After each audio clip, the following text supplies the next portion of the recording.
ऐसे बनती है मशरूम की सब्जी। अब जितना ग्रेवी रखना है, प्याज को गोल्ड ब्राउन होने देना। આવી રીતે 10 મિનિટ સુધી બટન મશરૂમ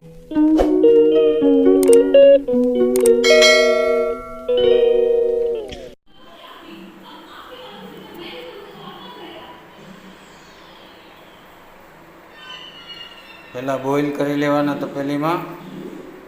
આવી રીતે 10 મિનિટ સુધી બટન મશરૂમને બોઇલ કરવાના।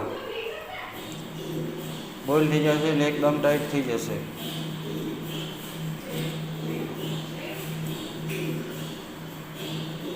प्याज को गोल्ड ब्राउन होने देना।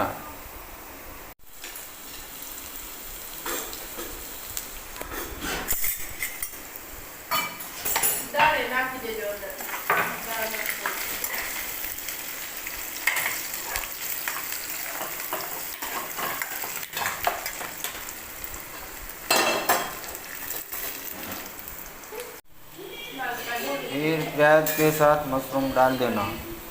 देखो ऐसे बनती है मशरूम की सब्जी। अब जितना ग्रेवी रखना है इतना रख सकते हो। मैं ग्रेवी नहीं रखता, इसका थोड़ा बॉईल करने के बाद ही बनाइए।